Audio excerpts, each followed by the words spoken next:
Good evening. Welcome to the January 7th, 2025 meeting of the Carrboro Town Council, and Happy New Year. It is the first meeting for this council in the new year.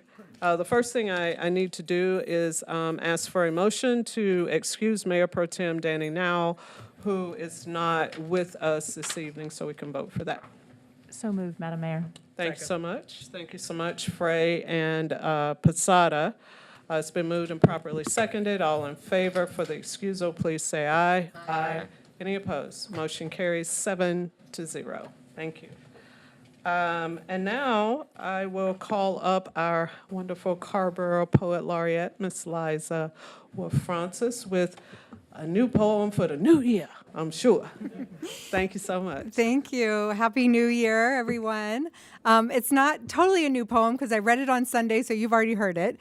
That's okay. I read it for the Libba I think I want to Cotton hear Day. that one again. Carrboro had a wonderful celebration on Sunday for Elizabeth Cotton, who is from Carrboro. And if you didn't hear, if you weren't here for that, next year is probably going to be awesome as well. But it was just so amazing to hear descendants from her family speak and give just stories about her life and who she was. And I got to read this poem and gift it to the family as well. So I felt very honored to be able to do that. So this is for Elizabeth Cotton, Libba Cotton. Smoke tones down locomotive fog chug. I press my ear to the freight train, to guitar, iron straight stiff, unlike melodic notes easing down the tracks. Small feet forward in Carrboro, small hands. Libba would take her brother's 5-string banjo down from the wall when he was at work and she'd play. The number 9 in sight, her story chugs along. She taught herself her own left-hand picking style, and when a string would break, she'd leave the banjo on the bed for brother and run hide. But he just scolded her, and if he didn't fix the string, she'd play with 4 strings, or 3, or even 2. Hot metal tracks halted when Libba stopped playing music. A vacuum sound by every train, empty like cold air at night in winter.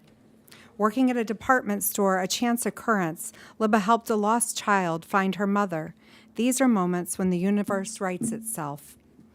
That lost child, a Seeger, lineage of America's folk roots. Libba began to work for them, began to play guitar again, took it down from the wall, picked it up like no trains had passed. The rumble, clack, and whistle, loud when close, and in the distance, romantic. Sound melded into the American landscape, like Libba Cotton into folk music. The song of past and present, always in motion, always moving on. Her lyrics, her voice singing to bury her deep where she can hear old number 9. She sang about when she's gone, and here we are remembering her now. Her voice, her guitar picking is the music we want to lull us, the very music we want to be inside of when trains go by. Thank you. Thank you so much for that. It was just a wonderful celebration. It was storytelling and music from direct descendants of Elizabeth Cotton. I think it is out on YouTube, and there's some stuff out on social media, so I encourage folks to take a look at that and prepare to be mesmerized, taken back in time. It was really good. No, not yet. We are down to the town manager's update. Thank you, Madam Mayor. Good evening, everyone. First, I want to take a moment to introduce our new Chief Sustainability Officer, Miss Amy Ambrewster. As you all know, we've created a new Office of Sustainability. She's standing in the back stand. And glad to have her here. She will work in concert with our Chief Race and Equity Officer. They both will report to me in the town manager's office and will be a strong part of our leadership team. She will work to develop policies that foster collaboration and achieve the town's ambitious climate action goals, while also prioritizing strategies to increase resilience of residents who are disproportionately impacted by climate change. So welcome, Amy. Welcome, Amy. Welcome. We're looking for great things from you. You ready? Ready. I know you are. All right. Welcome. There's Go two ahead, more Town things, Manager Tony. Mayor. Thank you. I just want to mention we also started, the manager's office started a new program called Carrboro Rise. This is a student academy. It'll go over several weeks. It starts this month. We are partnering with the Carrboro High School. This gives an opportunity for students to learn more about local government, to engage with some of our leaders and department heads, and ultimately, hopefully, have future engagement either on committees and maybe also future employees to the town. So this is an exposure opportunity for students. So Carrboro Rise, so we're really excited about it, and Riley is supporting it, as well as Carrie and Anita, the initial conversations around it, so we're really excited about this new opportunity. And lastly, I want to just say join us on January 18th for a youth-led event that brings community together to celebrate the legacy of our Dr. Martin Luther King Jr. The event will be held at the Century Center on at 1 o'clock on January 18th, so I hope you all can join us for that.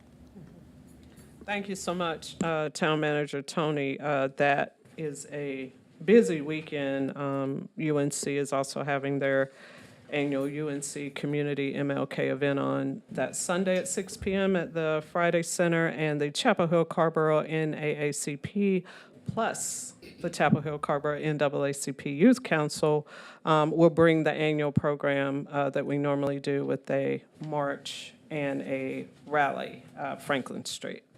And that'll start at 10 a.m., so just to follow up on that. I want to take a moment before I go into public comment. It was such a special time on Sunday. And I'm trying to get my thoughts together. It was a special time as well as an emotional time having those direct descendants celebrate Elizabeth Cotton, one of Carrboro's daughters. I mean, she grew up here. Myself, as well as Councilmember Haven O'Donnell, I believe Councilmember Frey were in attendance at that.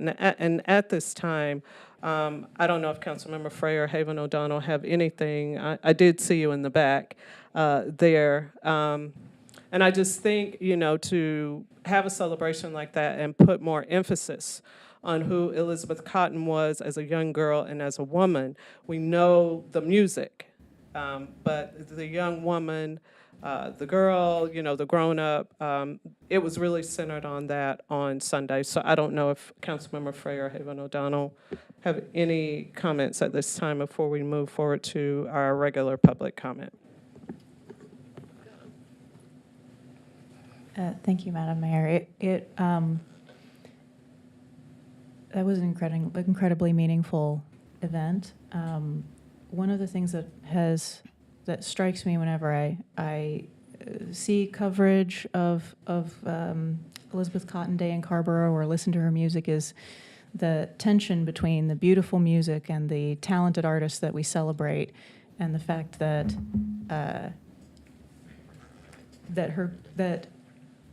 her growing up here was a hard thing. Mm-hmm. That she didn't write Freight Train because she wanted to stay in Carrboro. That part. And so it always calls out to me that I want to celebrate her life in a way that acknowledges that and that pulls Carrboro back towards being a place where she might have felt more welcome and where her descendants feel welcome. Mm-hmm. I think this year's event was beautiful, in part because we got to hear stories told on Elizabeth Cotton by her family, mm-hmm. but also I thought one of the beautiful things was that moment when folks in the audience who had met Elizabeth Cotton were then sharing back stories to the family. I thought that was really quite nice. Mm-hmm.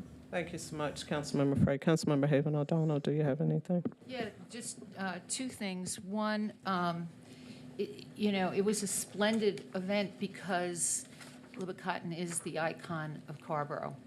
And I think the way the event was structured kind of sets the stage for the future and how we will continue to honor her legacy, not only in musical style and her contribution to composition, but the fact that she is recognized in the music world for a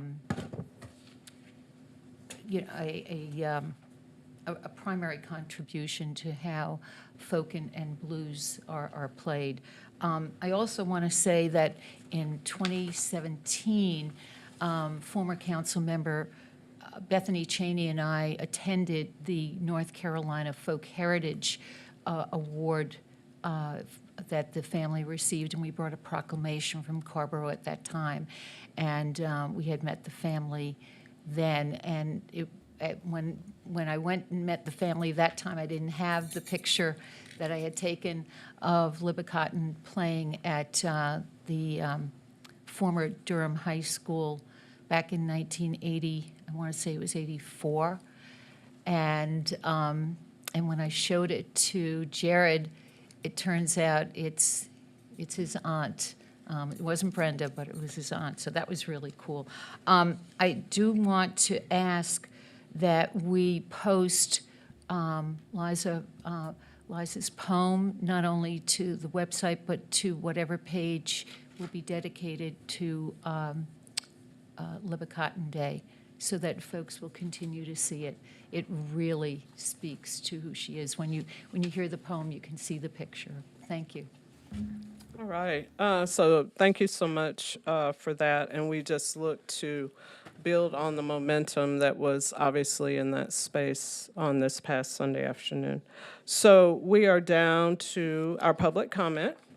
And we have several people signed up. We have Lori and Dolores Clark. The subject matter is the historic Strayhorn Drive. Ms. Clark. Lori Clark. You're in charge tonight. I see you, Ms. Clark. Ms. Clark said I see it. Good evening, Mayor Fouché and council members and town staff. Thank you for this opportunity and Happy New Year. As I don't know if you can put our document up that we can share, but I found a deed when I was doing some COVID cleaning, and it talks about the fact that South Laurel Avenue used to be Strayhorn Drive. And so I am here to ask the council to consider, I know that we can't name it Strayhorn Drive because Strayhorn Drive already exists in Northern Orange, but I would like for some type of placard or acknowledgement to be placed on the top of Laurel Avenue that says either formerly Strayhorn Drive or historic Strayhorn Drive. All right, request recorded. Oh, and my son has something to say. Go ahead. Good evening, council members. How you doing? I'm Donald Hawkins. I am part of the Strayhorn legacy. So just to piggyback on what my mother has said, in addition, if the street cannot be named or historic street can be named Strayhorn Drive, still where the area is, could we possibly make it a district, Strayhorn District, since that was the original Strayhorn land from basically 7 generations ago. So that's not possibly name the street, but maybe name the district, that area, the Strayhorn District. Thank you. Thank you, Ms. Clark and Mr. Hawkins. Next up, we have Soteria Shepperson, Grow Your World.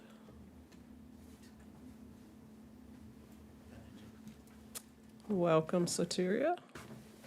Happy New Year, everyone. Can I get the email address for the town for the video that Sophie wanted to share real quick? Email address to send documents to. Is this you, sir? Yes. Oh. It's on the website. We have public comment information, but my email address is ljoyner, Okay. JOYNER, @carrboro.nc.gov. Thank you, sir. This is us being random. So we came before the end of the year and we didn't realize that the town council meeting had been moved. So we were very disheartened to see everybody. And I'm sure y'all were disheartened to see us, especially because we weren't coming to fuss. I love the opportunity to come and give people their flowers. And that is exactly why I'm here.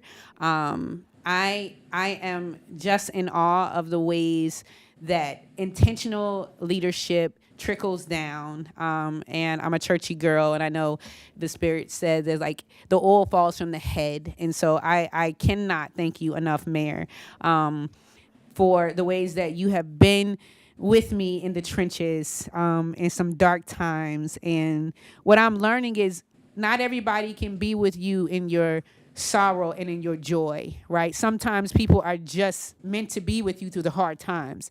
And when you come out of that, they don't give you permission to be healed. And this space has been a space where I feel like as a young Black woman, I have definitely learned how to live out loud, to live deeply melanated and curious and strong and vibrant. And in moments where I haven't felt held behind the scenes, I know you all that know me have been really working for my good. And so I'm here to do whatever I can. I low-key want to change my residency just to vote for you again, Mayor. So I don't know the laws and stuff. And the town manager, I don't even, one of my poems said that God is a spoken answer to an unspoken prayer. I think you being who you are is something that I could not think to pray for, because I haven't been in positions where Black women who are amazing, just so happen to be Black, that they're just great at their jobs. They're phenomenal. They're good people. They're kind. What you have done for me as a person and for our organization and our students, for one of our new students is going to come up here. We put him on the spot. I'm like, have you ever met a mayor before? And he's like, no. I'm like, let's do that tonight. And that's what we want to do. I want to give our kids opportunities that I never met a mayor until I was like in my 30s, so thank you all. Randy, you have been so supportive of us behind closed doors. Eleazar, Catherine, I know if I call you, you there. I'm thankful, y'all, and I truly, truly, truly love you guys. Thank you for the moments that my presence was talked about and I wasn't there, and you were advocating for me. So I know we are still in that place, and it does matter to us, Sophie and I, what happens behind closed doors, because Grow Your World is really for everybody. And the investment that you all made last year with the ARPA funding, I can't wait to show you what has been happening. So Happy New Year, and thank you so much. All right, she's right on point. She's straight 3 minutes. Okay. Next up, we have Aaron Brown. Aaron Brown, which says, intro myself. Why don't you do that? Yeah. Hello, Welcome, Aaron. Well, good afternoon, council. Okay. Well, my name is Arion Brown. Arion Brown. Okay, got it. I want to thank y'all for anything y'all have done for Grow Your World. It's been a blessing that I met them today. Even though I'm going through some struggling times right now, such a blessing to meet them. Any support that they've given me, it's appreciated. I'm kind of new to Carrboro, so kind of still trying to figure it out, but it seems pretty cool. Yeah, so It is. yeah. Oh, and yeah, I'm interested in cybersecurity. So I mean, I don't know what's around here. I mean, it'd be good to know some resources. So, yeah. I'm 18. Dang. You're good. I'm like, tell me how old you are. Tell me what you're interested in. Okay, so I'm 18, interested in cybersecurity, trying to go to University of Phoenix for cybersecurity, get my CompTIA certifications, an A+ and Pen Test Plus. Working on those now, actually. And I mix and master music. I do art, photography, cinematography, sports, and drawing. So, yeah. Glad to see That was great. Yeah. Glad to see all these beautiful faces in here. That's really all I got to say. All right, thank you, Mr. Brown. Thank you. Did good. Thank you. And the last person we have signed up is Sophie Superman. Come on up, Sophie. Thank you so much, Mr. Joyner. I did send you that video very last minute. I don't know if it's possible for you to pull it up. If it isn't, and I can wing it. Unfortunately, Please, don't even. So thank you all so much for your support over the summertime for our summer camp. We were able to serve 30 youth from 5th grade all the way through college. We had people working. We had high schoolers being junior counselors. So we had a really intergenerational thing going on. And the video that I will make sure you all receive is the video summing up the summer. It was called I Am Art. Youth learned how to do entrepreneurship. They made art. They did spray paint. They got to go to the planetarium. They got to totally utilize the town because of the bus line. Our director of summer programs and also now after school programs is Kelly Fox, who's a middle school educator at Phillips. And the work that they are doing, both from the summer camp, but now and after school, the exceptional children's programs are referring kids. We have the only free after-school program in the county. Kids are getting mentorship. Our ratios are not higher than 1 to 4. So in a place where we don't have enough after school to be able to provide that kind of support, we have kids from Spanish-speaking backgrounds, from Black backgrounds, from white backgrounds, kids whose parents are having to switch school districts and are saying, can I still come to Grow Your World? These programs are moving kids from D's to B's. I don't know what to tell you to show you how amazing it is, but the kids are happy. And they were just on Carrboro. We had kids on Carrboro talking about mentorship this week. It's Mentorship Month through Orange Partnership. And through their funding, we have been able to open doors. You know, my childhood family favorite movie was Auntie Mame, and her line was open doors you never even dreamed existed, you know? And these kids are on the radio.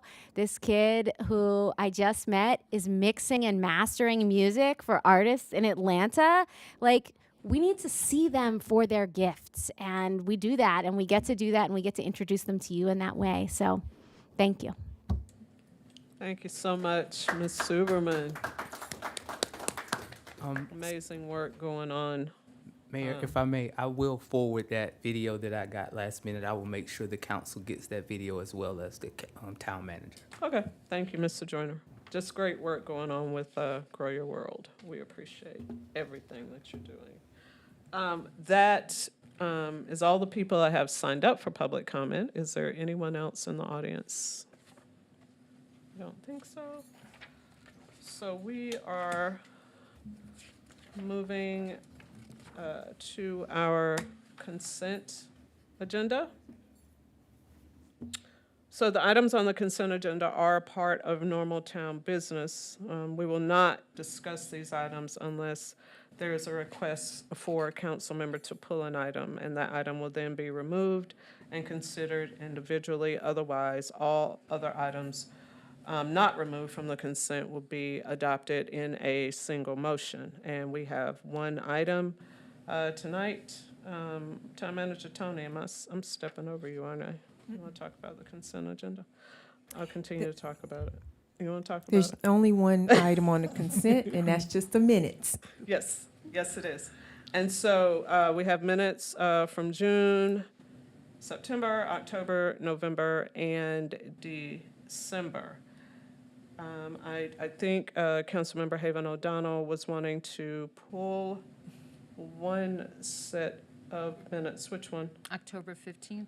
So she's pulling October 15th. Can I get a motion for all the rest? I'll move them. Second. All right, thank you. It's been moved and properly seconded that we approve all the minutes except for October 15th. All in favor, please say aye. Aye. Any opposed? Motion carries 7-0. Councilmember Haven O'Donnell. Yeah, the October 15th, and I don't know, Clerk Joyner, if you can put up the October 15th minutes. But on the item for the consolidation of the Climate Action Team with the Environmental Advisory Board, it does not specify the two key words that I had wanted to convey from the current duties to the new duties, and the two words were members will educate and engage Carrboro residents. And I'd like the minutes to reflect that that's what I asked for. Thank you. I don't have access to pull them up, but we will make those corrections if necessary. Yeah. Thank you. Okay.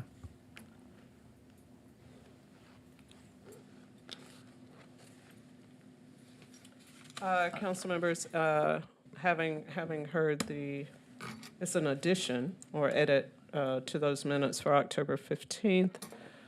Is there a motion for approval with those edits? If you have a question, that's fine too. Councilmember Posada. Thank you, Madam Mayor. I don't have the minutes in front of me for 15th, so I would request that We can also punt it. we get those back from the clerk if any adjustments need to be made, so that I can read through those again and make sure that I know what I'm voting for. So I would ask to postpone this vote until whenever, 21st. Yeah, so Councilmember Haven O'Donnell, we're just going to move those minutes to the consent agenda on our next business meeting, which is January the 21st, for approval. So we'll just do that. I don't need a motion for that, do I? We're just going to move it. So we're okay. Thank you. Thank you, Councilmember Haven O'Donnell. Okay. Town Manager Tony. Thank you, Madam Mayor. The next item on the agenda is a public hearing. This is a continuation of a quasi-judicial public hearing for Newberry Architecturally Integrated Subdivision at 904 Homestead Road. Marty's going to give a few pointers and then recommend to close the hearing, public hearing for the special use permit A application. Thank you. Good evening, everyone. Yes, as suggested, this is a continuation of the quasi-judicial public hearing for the Newberry subdivision project. Near the end of the last meeting in November, Council directed staff to prepare a draft decision document for the project and bring it back before you tonight. I don't have a presentation. I just have this document available in case there's a need to review it tonight. Just as a quick reminder, the applicant did agree to drop or delay their request to potentially ask for roll-type curbs. So that condition has been rewritten to essentially just state that they will use standard curb in accordance with the land use ordinance standard. They have indicated they may come back at a later time and ask for a minor modification. The only other matter before council or at council's request was to prepare a draft condition with respect to the advisory board, number 2, transportation mobility. I'm forgetting the full name, but the new name for the transportation-related advisory board, and that is prepared here as draft A and draft B, number 18 at the end of this document. A simply requires the flexible pedestrian crossing sign. B requires that, and in addition, through discussion between the staff and the applicant, really under the Duke Power easement area is the only place that you could potentially do bulb out, another word for parallel parking, to speak more plainly. And so Draft B here does both the sign and the bulb out under the Duke Power easement, assuming for the moment that Duke Power would allow as such. We have not had that discussion with Duke Power yet. The Zins, and Omar is here to speak to you tonight, have indicated that they are not interested in either of those being added. So we will, if this does get added, we will move forward with a discussion with Duke Power, but otherwise I'll leave it between council and Omar will get up and make a statement about it and see where it goes from there. I'm happy to answer any questions, otherwise I'll turn it over to Omar. Thank you, Marty. I don't know if council members have any questions for Marty, or if you just want to hear from Marty, and then Mr. Omar Zinn, and then any clarifying questions about anything? I mean, Marty's here now, if there's anything. Nope. You have something, I was just Councilmember curious Miro? if there's a map somewhere that shows where this lone bulb out would even possibly be. Oh, okay. The map. Yes. Yeah, Map, that's what I was Marty. trying to bring up when my computer started okay. singing. You're okay. Essentially, on either side of the street, right here, this dash line and this solid line, that's the Duke. This bold line is their property line, so they have no authority to do anything beyond that line. So this line going to the west to this dash line is the Duke Power easement. Got it. Good. Thanks. You're welcome. Thank you, Marty. You're welcome. Omar, did you want to come up and talk about those two items?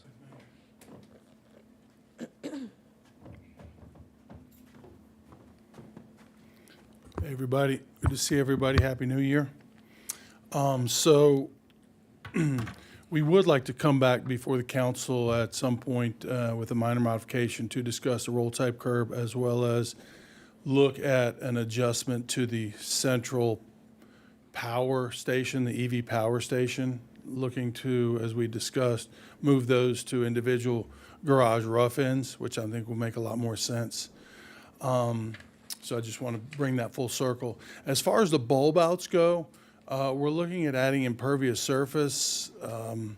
That's really not the largest concern, but I prefer to have on-street parking to be used as a traffic calming device. We're looking to create 2 spaces. Ultimately, we're adding 1 total space because right now we can park on one side of the road. And then we're also looking to put a sign in the middle of a raised crosswalk. And these items I guess they weren't top of mind to me when we were here back in December because there were so many other things that we discussed. But, my brother and I we've discussed with our engineer, and really the whole idea of putting a sign in the middle of a road, even though it's on a raised crosswalk, to me, is not the money, it's not the installation. I just think that that sign is going to disappear, get run over, be put back, get run over, be put back. We're not in a dense urban downtown setting, and for me to have a sign in the middle of a crosswalk just doesn't seem like a good idea. So we are against the bulb out parking, adding impervious, adding 1 total space, and we are against installing a sign in the middle of a raised crosswalk, which in itself is already going to be a traffic calming device. Thank you, Omar. I think Councilmember Merrill has his hand up. And then Councilmember Frey.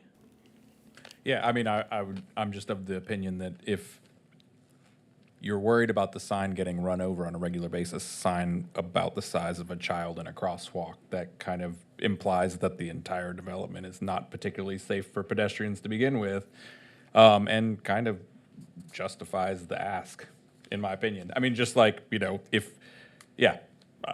hopefully it would be additional traffic calming.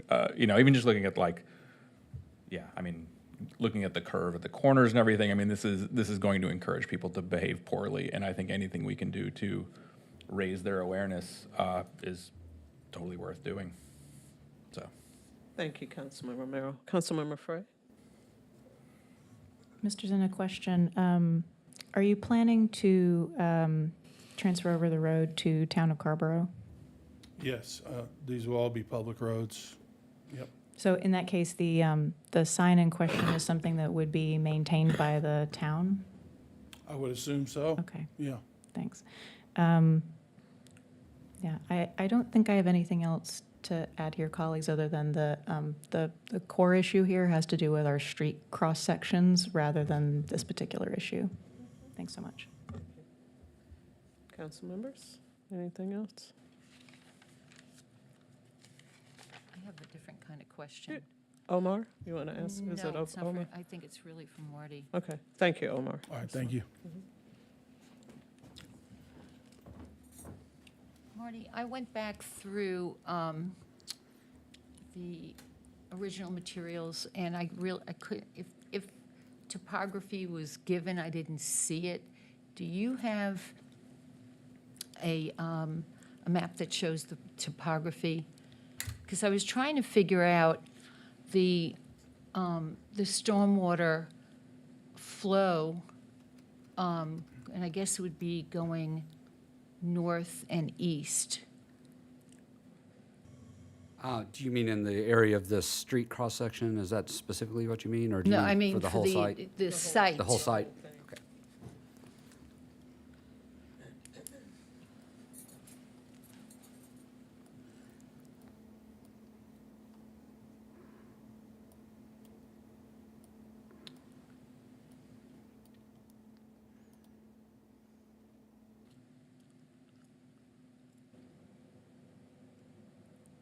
It should populate in just a moment. Okay. There we go. So the site is, if you follow the cursor, starting here, following Homestead Road, this is where it turns north. Oops, let me go to here. Yeah, that's what I thought I saw. So where the lines are very tight, that means it's, it's going to run off faster. Down in this area, Yeah. yes. So, that's, I'm concerned whether or not the stormwater plan, will adequately address that, considering that there's been problems elsewhere in that area.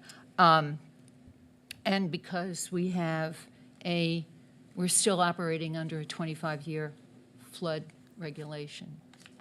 Yes, the rezoning condition here, though, did require them to meet, the requirement was 50, but Yeah. correct me if I'm wrong, what Chad designed meets 100, going from my I think memory. in terms of the retainage, yeah, 100 for the Retention, yes. So they are exceeding the land use ordinance requirement by way of a rezoning condition. And at what point does, and I want to be sure I understand this so it's not confusing to me or to folks in the community, at what point does the stormwater convey to the homeowners association? Upon the town in general, specifically the stormwater utility group, receiving as-built certification packages for the stormwater control measures, at that point, the stormwater utility staff will have a meeting, what we call a handoff meeting from the developer to the HOA. That's a relatively new process we're actively putting in place so that it is perfectly clear to the HOA that they now have responsibility for it. That hasn't been done before?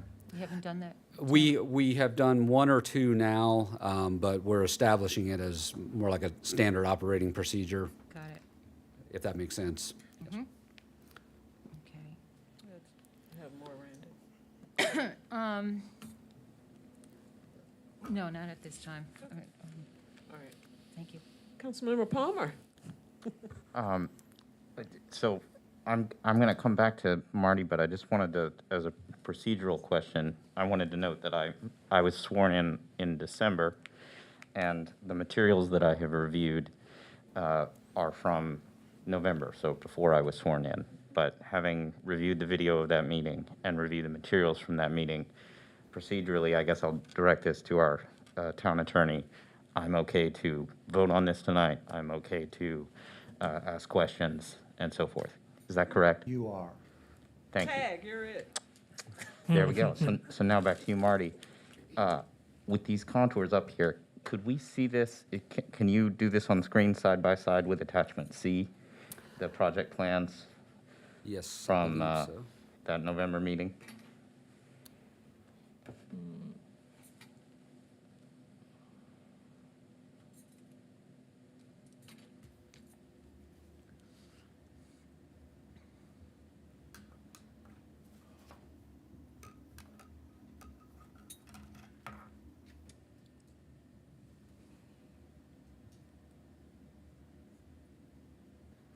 All right, let me get them sized appropriately.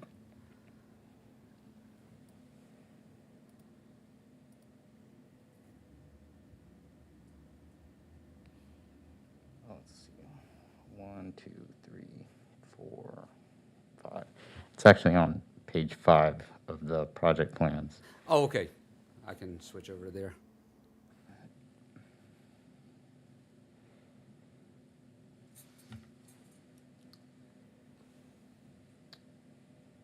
And you may have to zoom back out, but you just scroll right past it. Okay. It said in big letters, stormwater control area.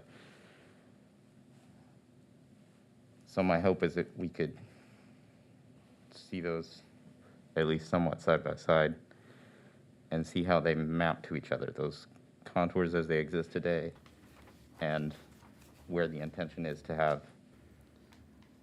Yes, it may be helpful if you'll allow me to turn on the constraints, and I will briefly explain.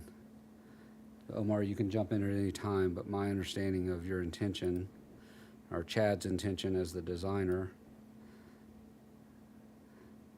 the edge, let me see, is that side by side enough here? The edge of this stream buffer that you see in green is essentially, and you can see it with this dashed line here, hugging up against, it's not a very eloquent way to put it, but hugging up against the stormwater control measure. So they went right up to the edge of the buffer, if that makes sense. So, and I feel I have a sense from having reviewed documents that I know the answer to this question, but just to spell it out super specifically, these contours on the map as they exist will change because of the installation of this stormwater control measure. Is that correct? Yes, the bold lines here are in effect grading lines, so that represents contours that will be created. Okay, thank you. That's all. You're welcome. Thank you, Councilmember Palmer. Any other questions?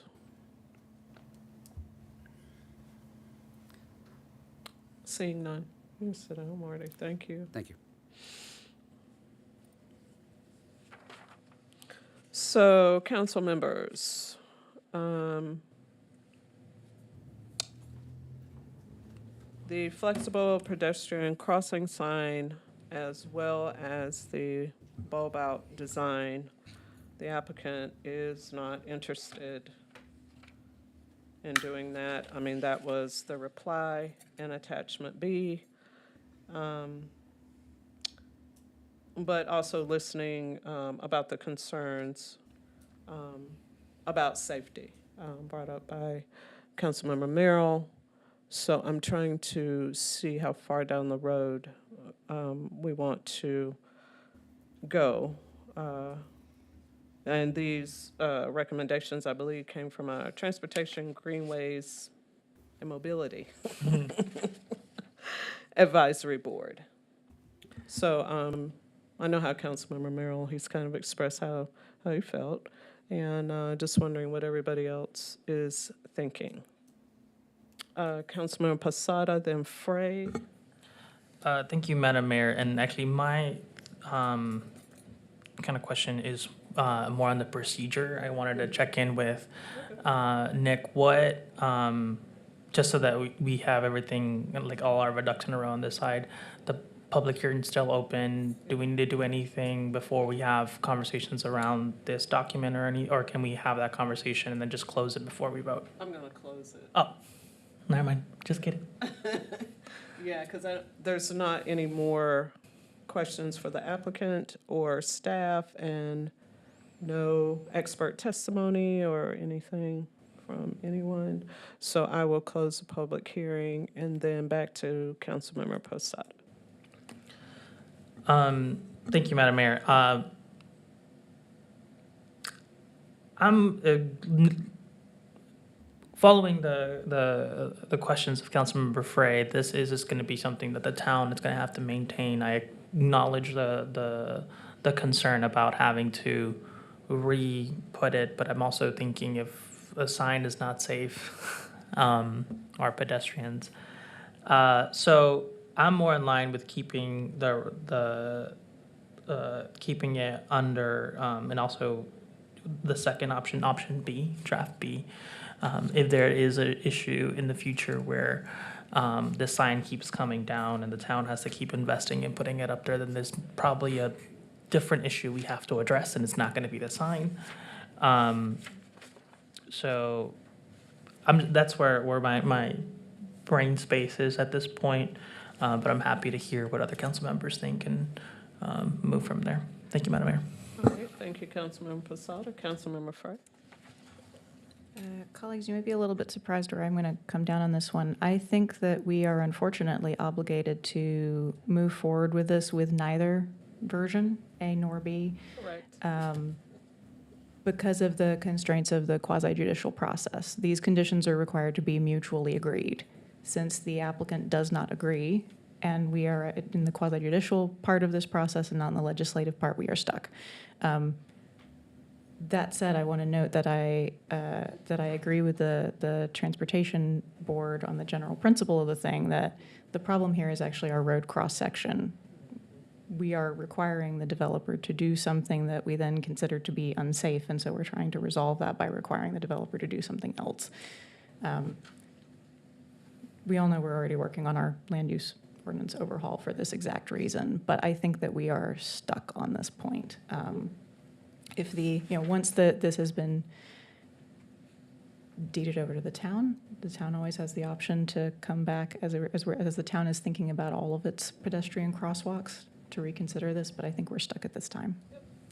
And follow up with Councilmember Frey as Town Attorney Herman and I have had this conversation, and I did tell him I just wanted to see how council members were feeling. There is some interest, but because of the nature of the public hearing, as Councilmember Frey said, we would not be able to comply with those two items. We're in evidence-based public hearing, expert testimony, so thank you for that.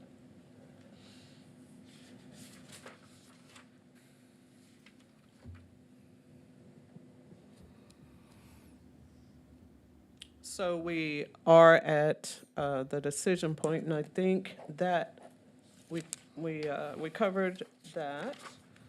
And condition number 5 says we must incorporate standard curb and gutter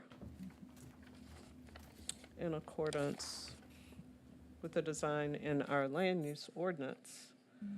The public hearing is closed. We're not adding anything additional to this permit, so I feel we are at a position to vote on the decision right now.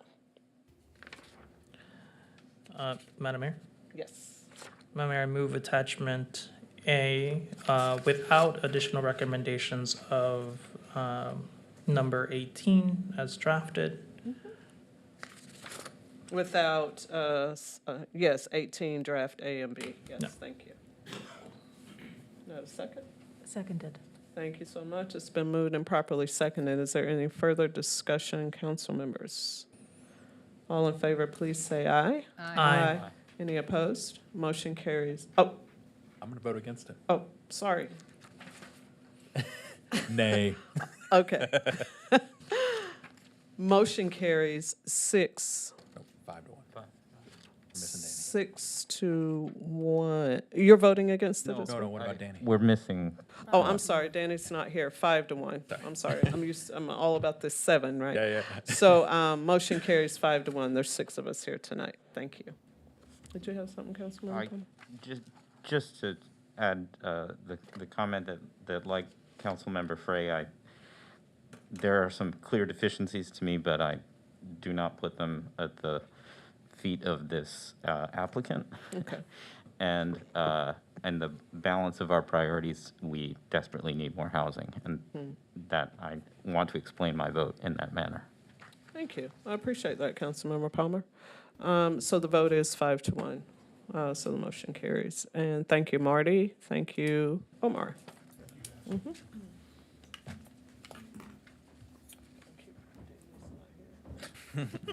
Oh, like what? There's one.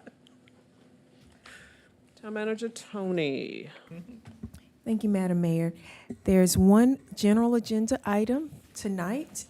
It is an update from our Race and Equity Department or Office of the Manager. And you all received an annual report at the end of the year. So Ms. Anita is going to give an overview of her annual report on race and equity. Welcome, Ms. Jones McNair.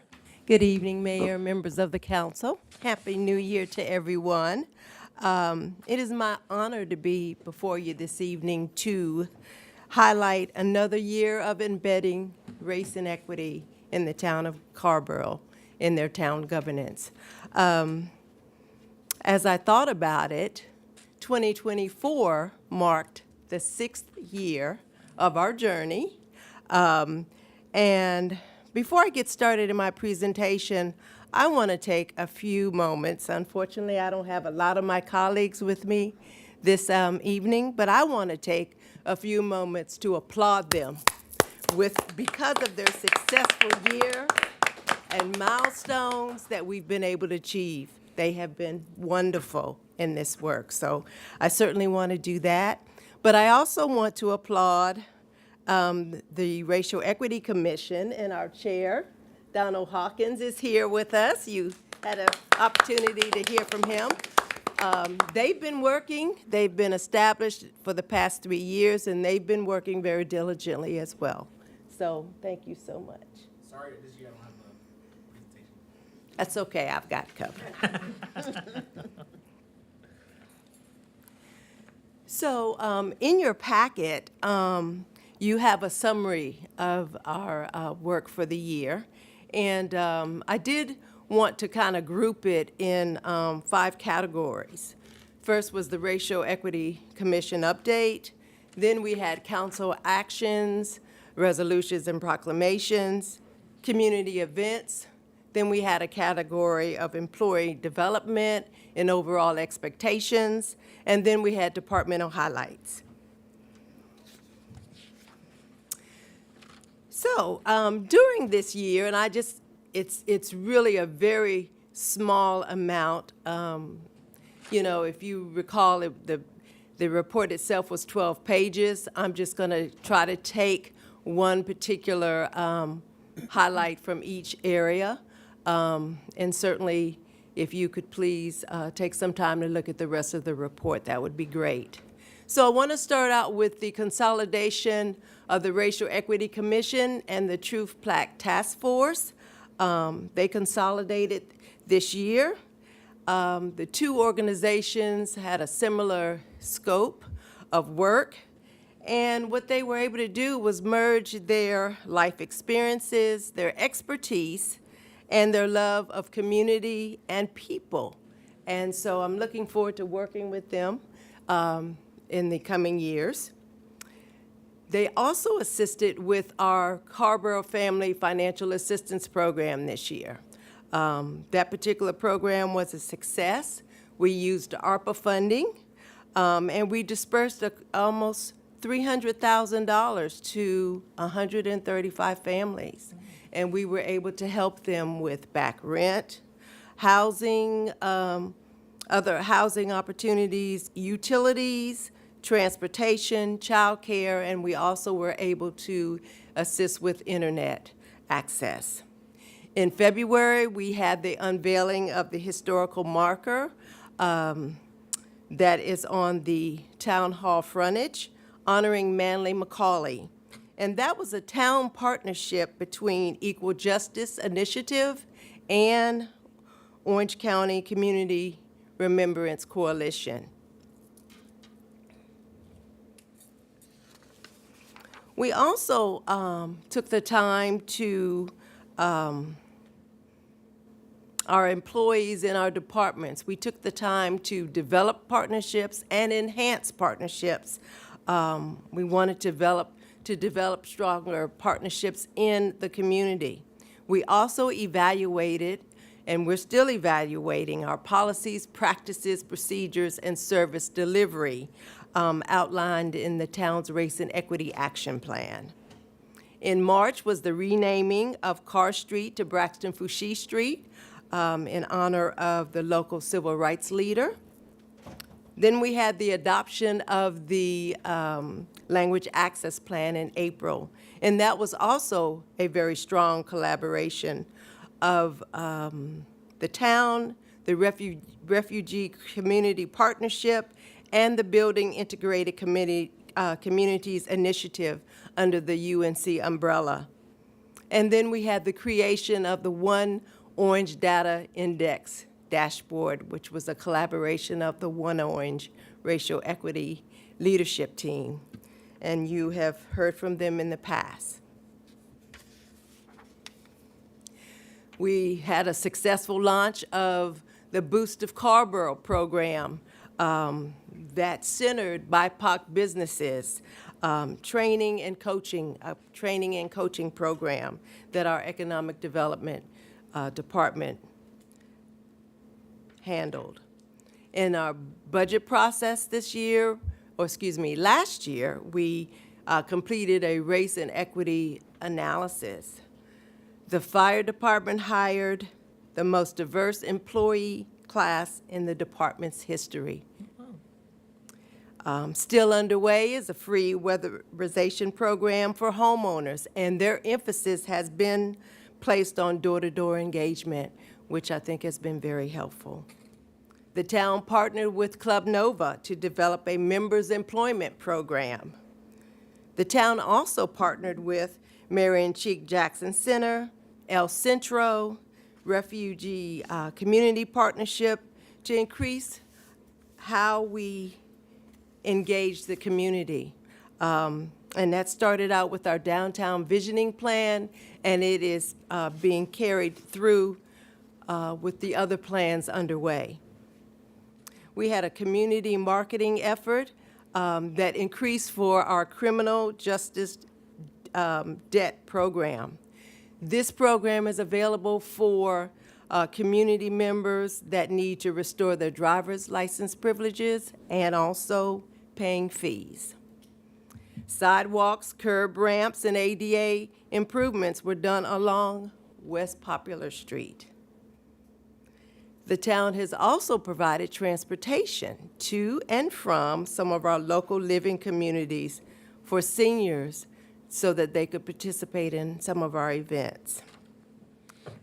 And the town was highlighted in a GARE in Action video for advancing racial equity, along with Dallas, Texas, and Santa Clara County. What I'd like to do is just take a brief clip of that video, and hopefully you've been able to see it in its entirety. If not, it is part of the summary report. Carrboro is facing race and embracing equity.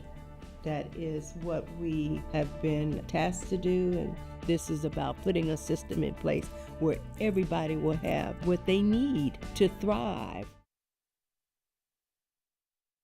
Very short, because then, of course, Santa Clara and also Dallas, Texas was part of it, and so I didn't want to make it too long, but please, if you get a chance, take a look at that video. So that really concludes my presentation, but before I stop talking, I certainly want to applaud you, council members and our manager for all of your leadership and support in this work. I got to tell you, we wouldn't be so successful if it was not for all of your leadership and guidance. So thank you so much. All right, very good. Ms. Jones McNair, we appreciate the presentation.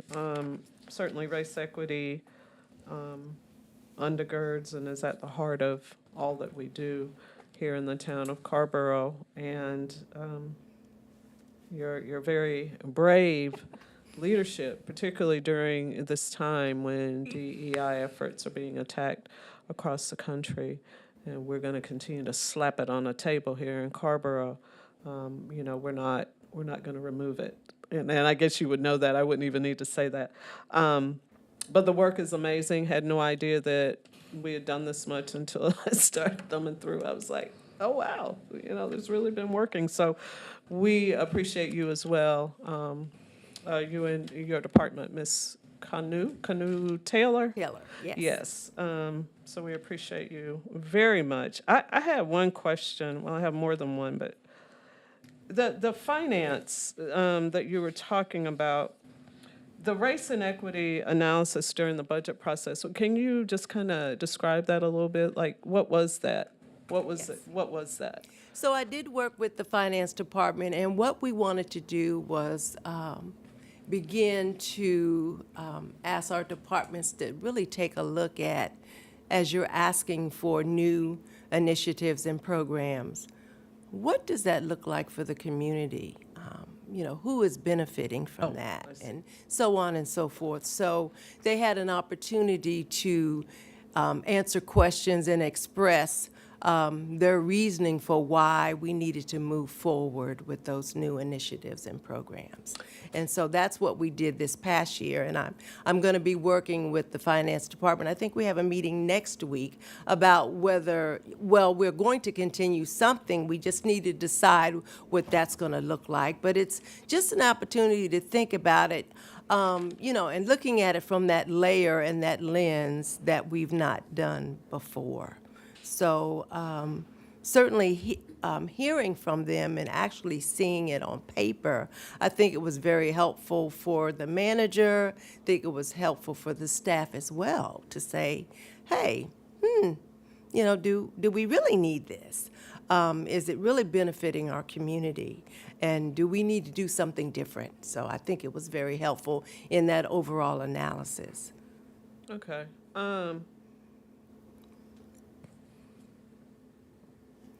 That was my question. Council members? Haven O'Donnell? Yeah, 2 points. First, Donald, thank you for your leadership. I have loved serving with you guys. I mean, it's a, you know, going back, what is it? It's 3 years. Mm-hmm. You know, it started with stories, and I want community to understand that it started with, you know, lived experiences and stories, and to see all this unfold from the dialogue around stories is just, it's just wonderful. So my question, I'm really going to tag on to what Mayor Fouché just said. So, you know, I feel like we're entering into a, you know, a post-DEI environment. I look at UNC and other leading institutions dismantling the work. So the first part of my question is, how do you think Carrboro should move forward? What kinds of, you know, visioning can we do in a post-DEI world?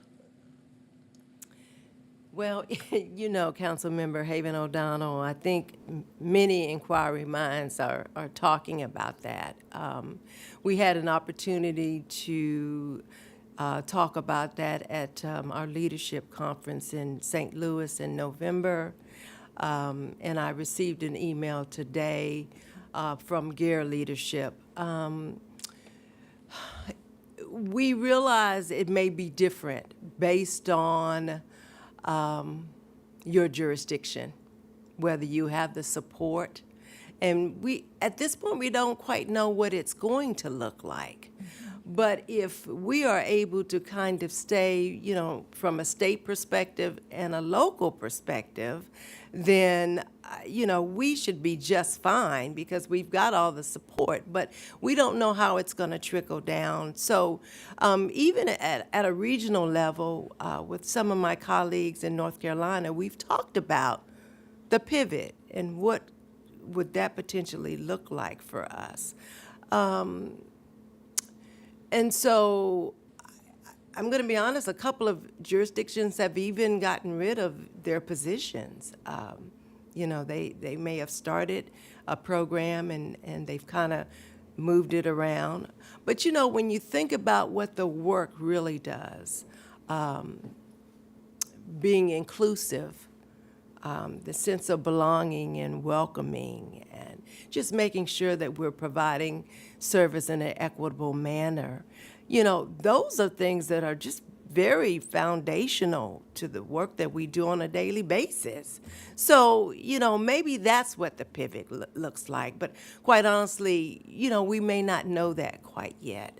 The work that we've been done is making a difference. I mean, if you just listen to, some of the examples that we've done, we're making it equitable for our community. We're making opportunities more available for our communities. We're removing barriers. And so, if you look at it from its just pure form, we're just trying to emphasize and heighten our service delivery. So I'll just stop there. But, I've not had an opportunity to talk with our manager, but, we've got it on our docket to talk about. But I do remember, when the decision was made, for a transition in federal, at the federal level, at this point, you all have also put in processes and procedures in place. That came from your decision making. And so, we've got some things in place that could ultimately stay. It just depends. So I know I'm, hitting this point and that point, but at this point, we just really don't know right now. But we believe that the work is still necessary. Right. We may just need to do it maybe slightly different. Well, I'm with you, and based on discussions that the REC has had, I'm hearing Liz Carter in my head, and she was talking about how to lean into inclusion in the larger sense, and I think that that's part of how to pivot moving forward. Two things that were in the list that you gave in the presentation,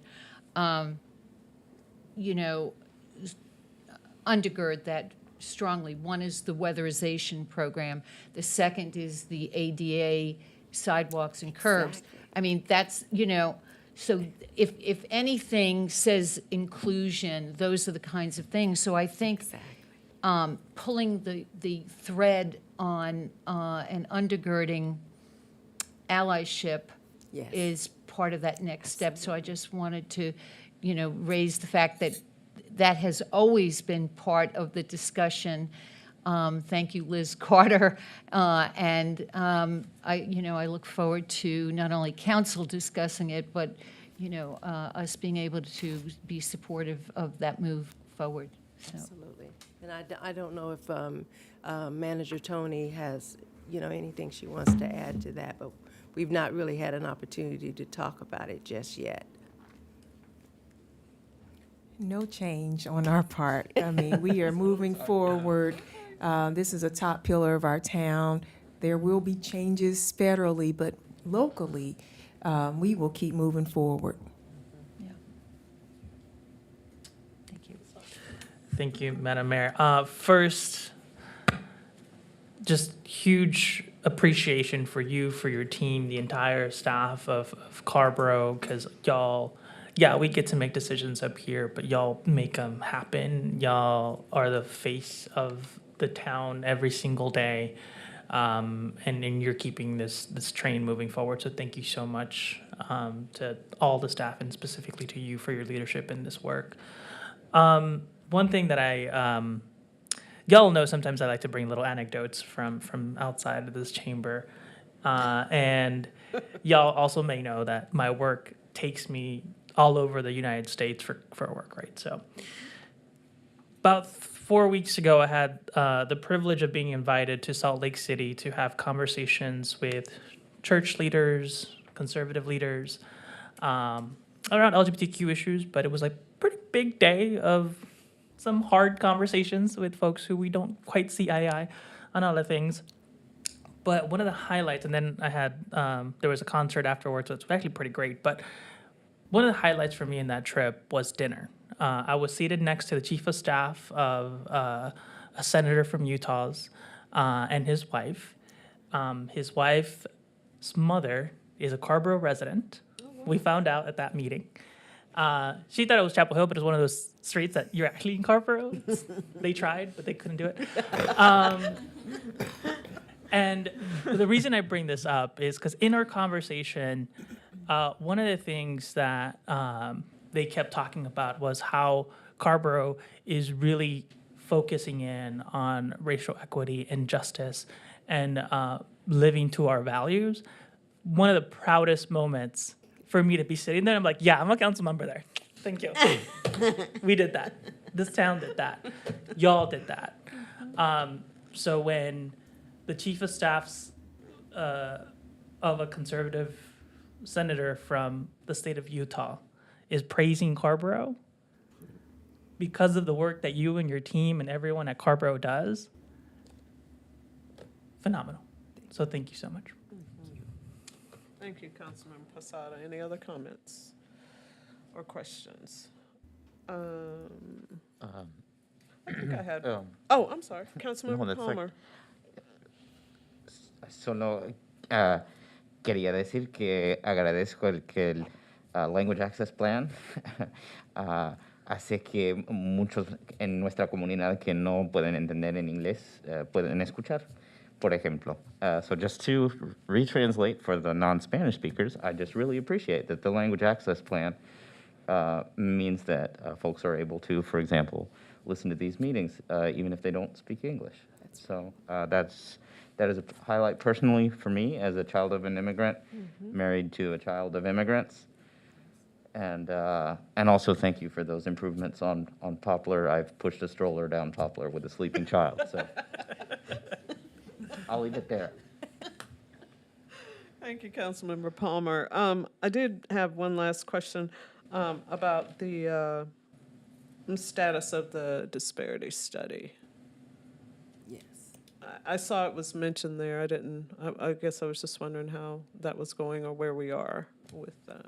It is coming to an end. I think it's on your agenda next. Oh, it's coming up. Oh, yes. okay. Yes. Okay, cool. Yes. Yeah. Thanks for that. And lastly, I really want to applaud my colleagues sitting here tonight and a few councils back for, having the vision, the heart, to see the importance of the work. Because it's this council and a few councils back, where this all started. Yes. And so I do want to applaud councils, present and past, for seeing the importance of keeping this work in the spotlight. Absolutely. Thank you. Ms. Jones-McNair. Thank you. I don't think there are any questions. I don't think we have to do anything but accept the report, I believe. We're accepting the report, correct? Yes. Yep. And we have. And thank you so much.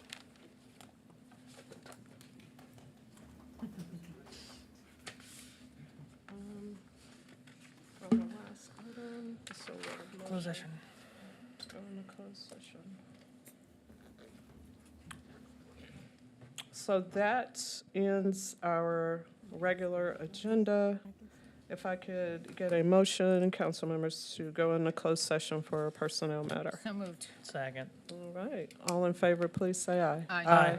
Any opposed? Motion carries 6-0. Got my math together. Madam Mayor, can we have like a Thank you so 5-minute break? much. Thank you for coming. Madam Mayor, can we have like a Go 5-minute right break? ahead. Take 5 minutes.